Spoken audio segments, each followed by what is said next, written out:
क्या पढ़ना था आज? पैरेलल कॉम्बिनेशन ना।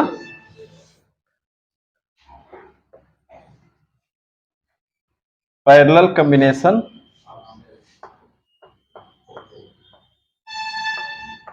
Combination of cell.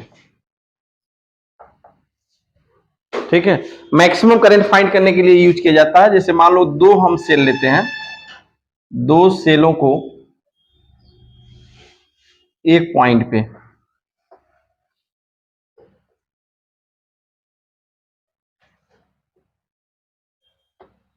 कैसे फ्लो होंगे, है ना। ठीक, इसका मान लो आप इलेक्ट्रोमोटिव फोर्स क्या है E1, इसका क्या है E2, इसका जो इंटरनल रेजिस्टेंस है क्या है R1, और इसका इंटरनल रेजिस्टेंस मान लो क्या है R2। ये दो हो गए, दो सेल, दोनों का इलेक्ट्रोमोटिव E1 एंड E2।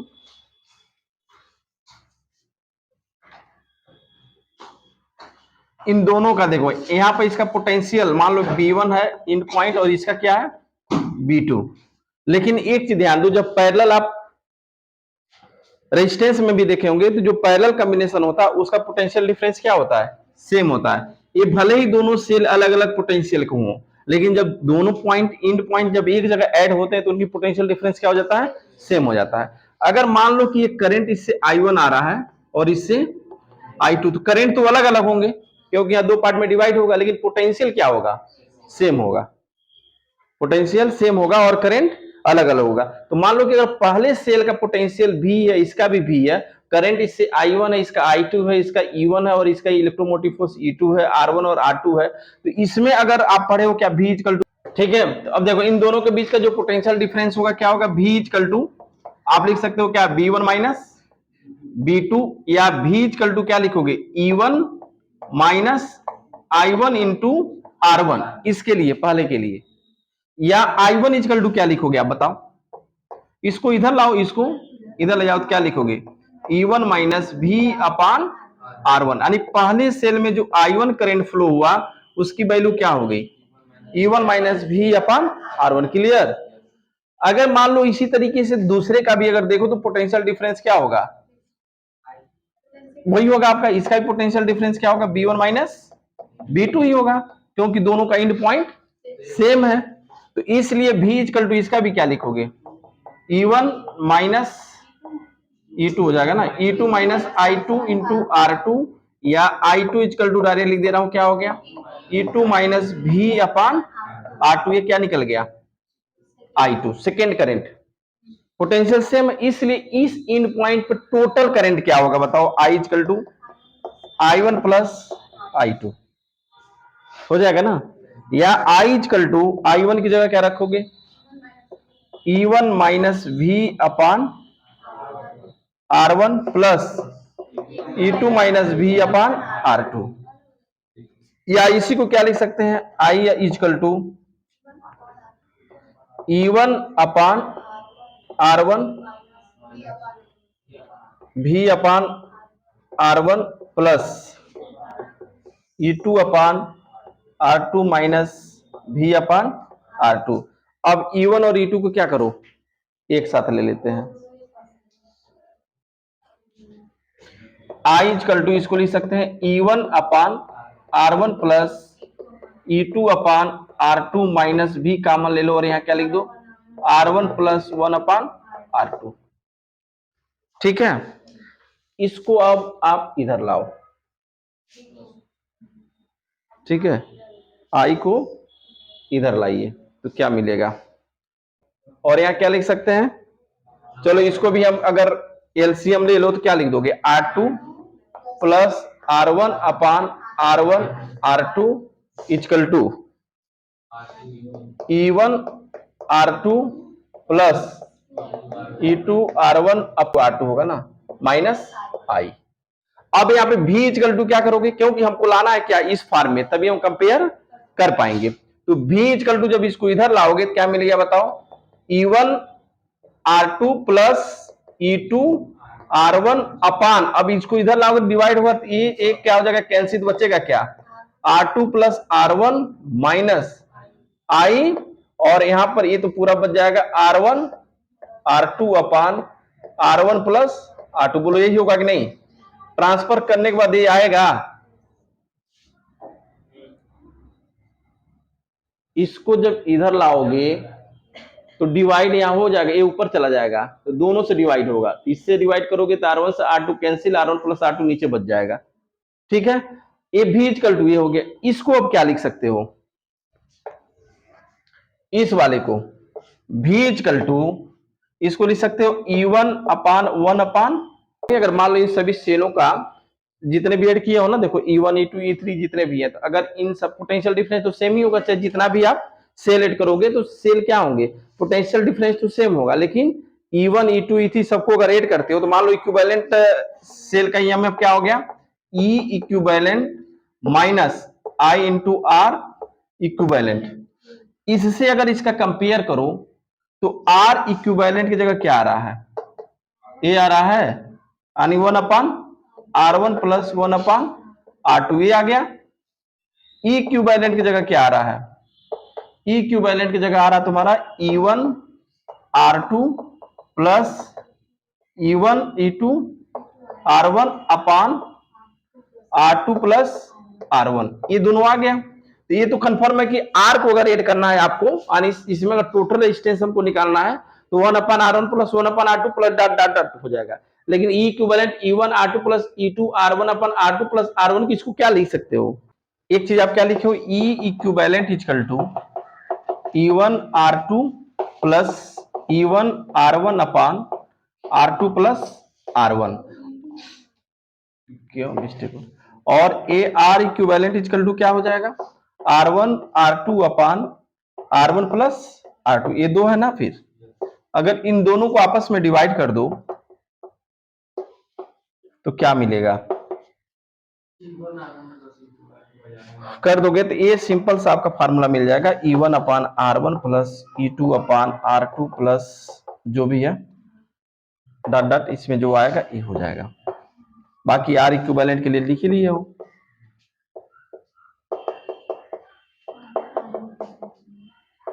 देखो इसका प्रॉब्लम नहीं है ये, इसको मेन फार्मूला तो आपका यही हो गया। अगर दो सेल दिया तो ऐसे है, मान लो एक से अधिक सेल दिया तो आपको ऐसे निकालना पड़ेगा तब निकलेगा।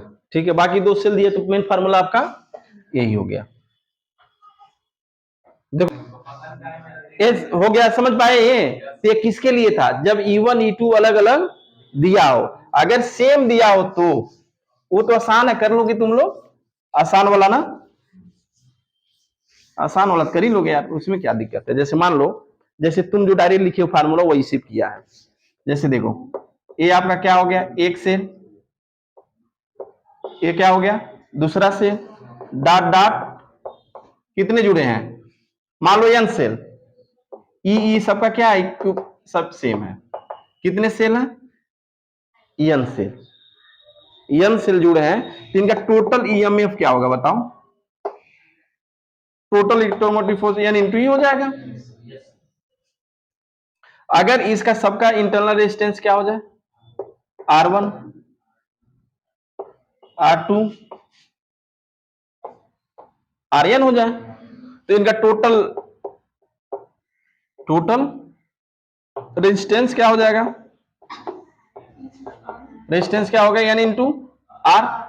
अब इसको अगर हम ला के किसी बैटरी से कह रहा हूं, किसी वायर से कनेक्ट करते हैं जिसका इंटरनल रेजिस्टेंस क्या हो जाए, कैपिटल R, एक्सटर्नल, ये तो इंटरनल है, एक्सटर्नल बाह प्रतिरोध क्या हो जाए, R हो जाए, तब टोटल रेजिस्टेंस क्या हो जाएगा बताओ, total resistance with circuit equal to क्या लिखोगे, मान लो R डैश लिख देता हूं, क्या हो गया R plus n into R. तब इसमें जो करंट फ्लो होगा आई, यही होगा ना करंट का डायरेक्शन, ध्यान देना प्लस से माइनस की तरफ। तो I इक्वल टू क्या लिखोगे बताओ, यही पढ़े हो, टोटल ईएमएफ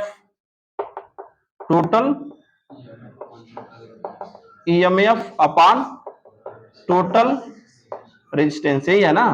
तो I इक्वल टू बताओ टोटल क्या हो गया, n into E upon R plus n into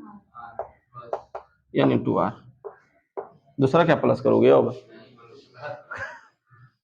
are plus N into R. अब यहाँ पे देखो छोटे छोटे चीजें कभी क्वेश्चन में ऐड कर देता है। मान लो आर बहुत छोटा हो किससे, एन इंटू आर से, तो आई इक्वल टू क्या हो जाएगा, सीधे ई अपन आर हो जाएगा, क्योंकि आर को छोड़ दोगे जब रेजिस्टेंस बहुत छोटा हो एक्सटर्नल रेजिस्टेंस।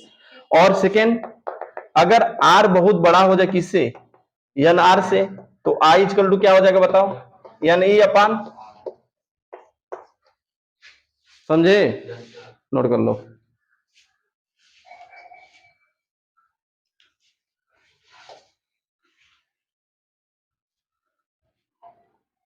क्या समझ में आया ना ये? अगर मान लो इसी तरीके से एन सेल किस में जुड़े हो, सेम हो और पैरेलल एड हो, ठीक है। चलो डॉट डॉट क्या करना है बता दो भाई इसके तुरंत।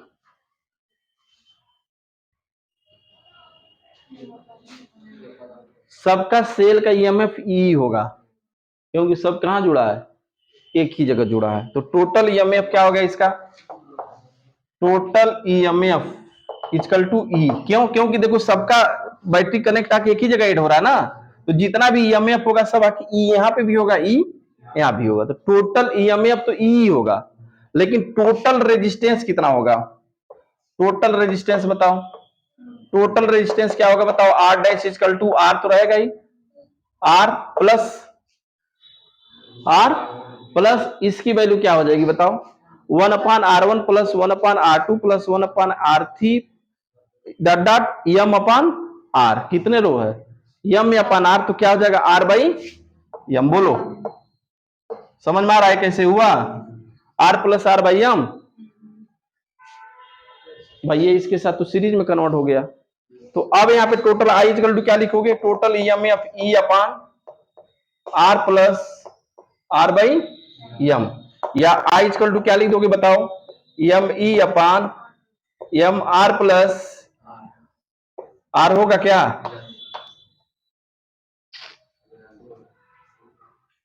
ठीक।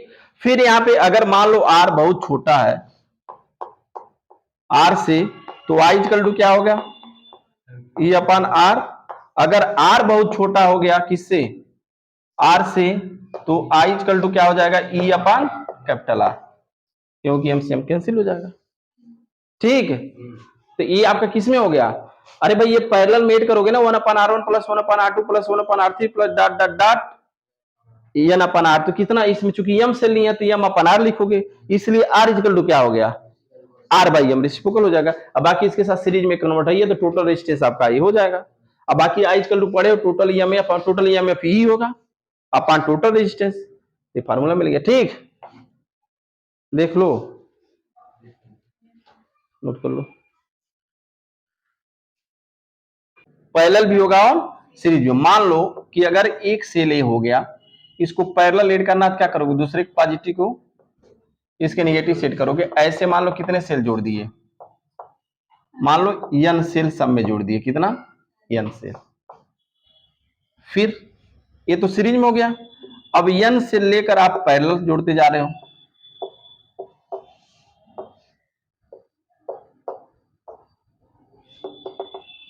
मान लेते हैं कितना रो है, एम रो, कितना एम रो आप ऐड कर रहे हो,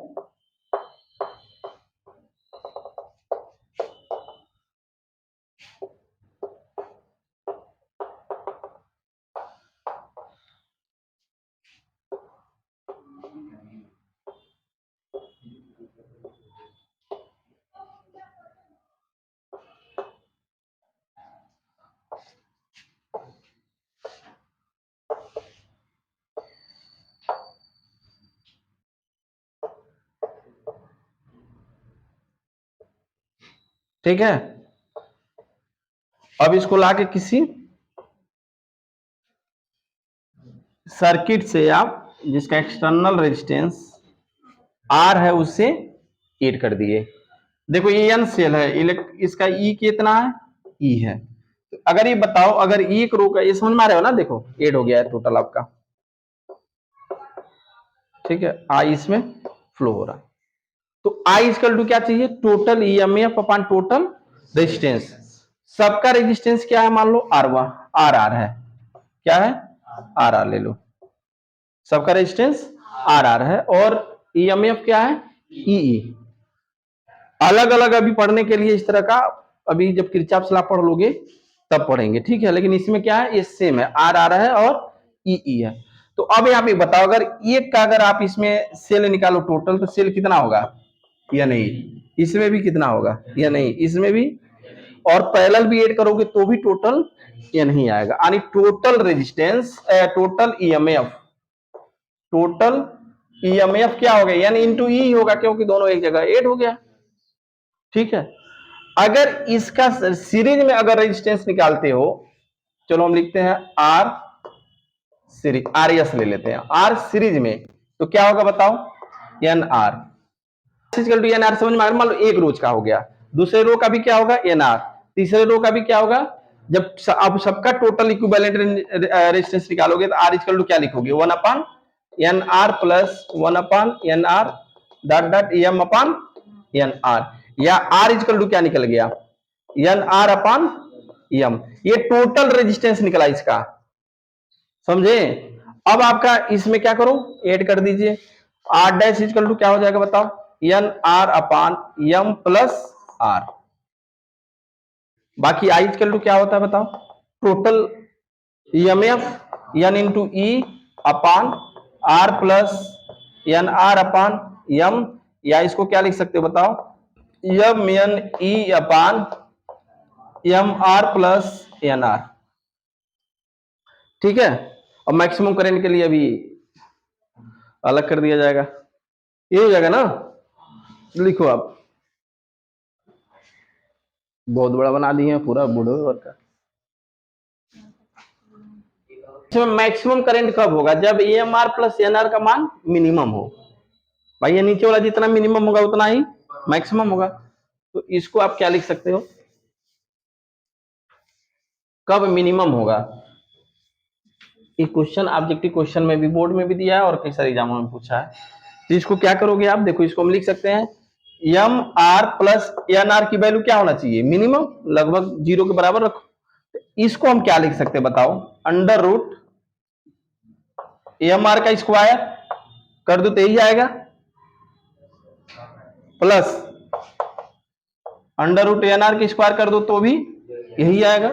अब इसमें minus 2 under root M R into under root N R को ऐड कर दो और इतना ही,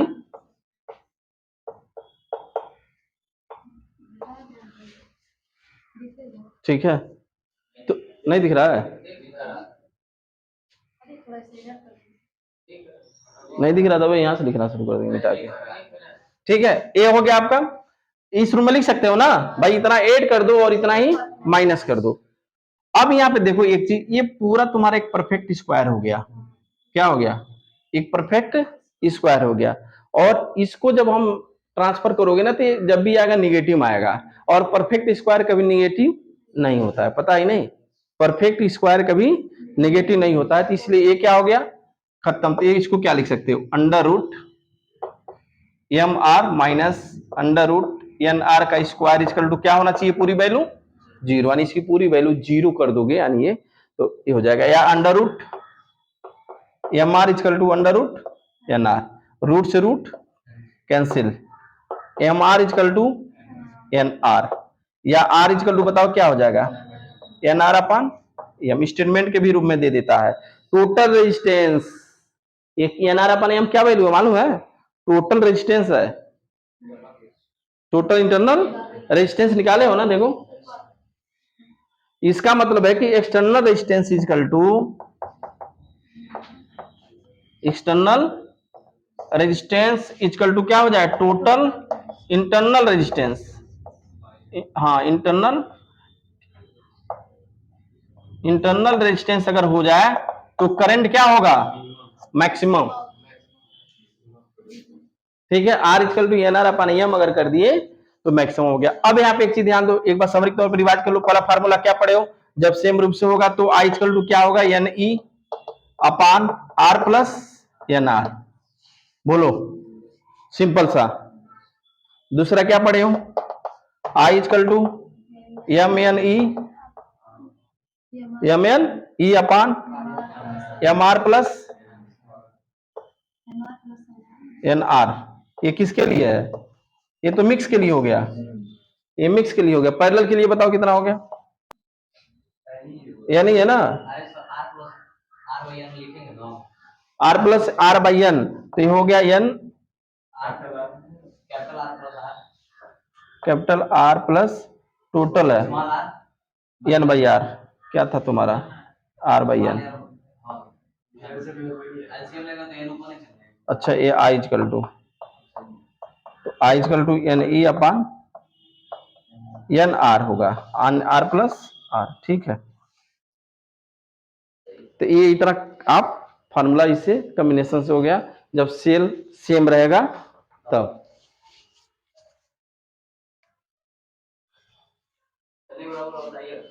कौन सा?